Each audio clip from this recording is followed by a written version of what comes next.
করেছি তাই কেঁদেছি, কান্নার শেষ হলো না।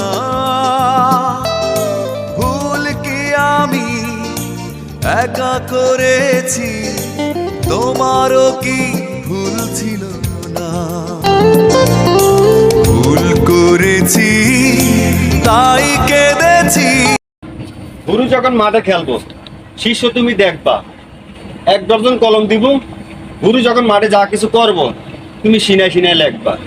লেখতে লেখতে যখন সিনা হইব ভরপুর, তাহলে বুঝে নিবা 1-2 দিনও হয় নাই গুরু শিক্ষা বহুদূর।